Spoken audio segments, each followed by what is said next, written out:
Good afternoon বন্ধুরা, দেখো আজকে আমার লাঞ্চ রেডি হয়ে গেছে।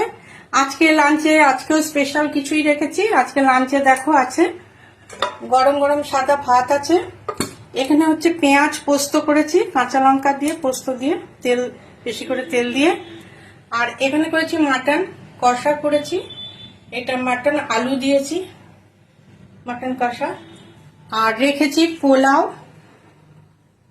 আর রেখেছি মাটনের ঝোল। এই হচ্ছে আজকে আমার লাঞ্চ থালি। তোমরা কে কি লাঞ্চ করলে অবশ্যই ভিডিও দিও, দেখবো আমার লাঞ্চ মেনু তোমাদের কেমন লাগলো অবশ্যই কমেন্ট করে জানিও। ভালো থেকো, সুস্থ থেকো, এই পর্যন্ত।